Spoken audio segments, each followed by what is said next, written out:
Manipur thokliba chahi ani faraglaba irang asigi waroishan purak tringai cheragasida Village Defence Force VDF singna makhoi gi fangpham thokpa sing lengak ta taliba asi tabi drabanina hayeng me 15 dagi khutta khutlai paiba toklagani haina fedep lauriba asi maira paibi mama Oibisingna Yaba Ngamloi haina Bishnupur district ke tonganba khul singda leiba VDF bunker singda maira paibi ima singna ngasi wakat khongjang sangsinkhre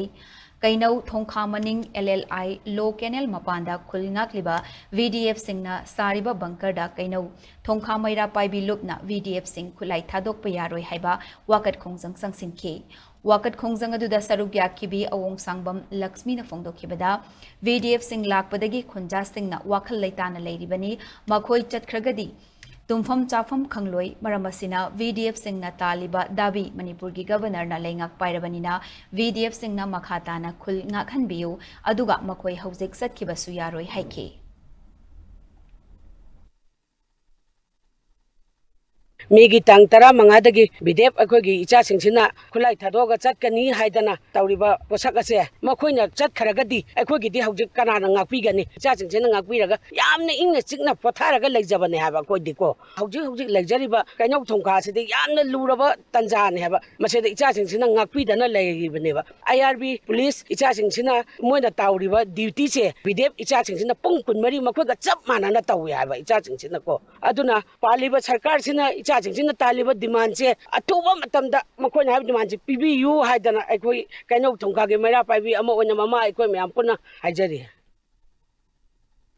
Amaromda VDF Singna Khulai Thadok Payaroi Khul Ngak Patok Payaroi Haina Irengbam Apunba Maira Paibina Irengbam Makha Maning Leikai LLI Low Canal Mapanda Saba VDF Bunker Dasu Wakat Khongjang Sangsinkhre Irengbam Apunba Maira Paibi ki Secretary Thingbai Zamzamuna Phongdokhibada VDF Singna IRB Commando Singumna Pung Kunmari duty tawribani aduna makhoi gi fangpham thokpa sing pidana leibana Khulai Thadok lage hairakpani maramasina VDF Sing Khulai Thadok pasu yaroi Chatkibasu yaroi aduga lengak na VDF Singna taliba demand asi athubada pithokpiyo haiki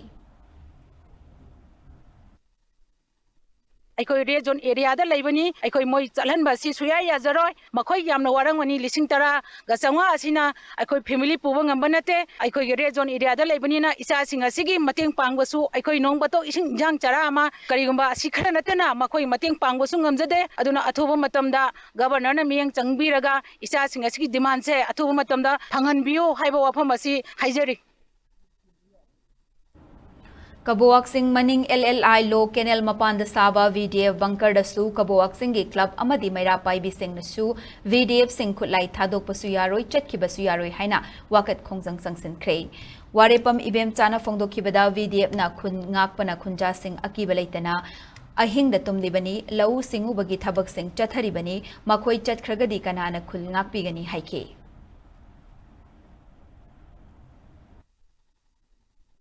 BDF ki isilina singna langi matamdagi tumpham sabam khangdana akhoi khungangi oina haikinen asowana lelibase gi mogi pandam ama phangdabadagi moi hayeng date 15 dagi BDF isilina singje amdan tawni haiba wafam je akhoi yaba ngamjaroi parja mayamna sukya yaba ngamjaroi maramdi khungang je moina ngakpadagi akhoi ngasi suba nomba labuk thabukta surgan hingjaba akhoi je akhoi pangal thona pu thogana suba nomja ngamjari bani moina amdan tawgiba matamda akhoi subam nofam khangoi maram aduna Governor na yengchin biraganda moigi apamba aningba ase PBU haiba wafam ase thamjari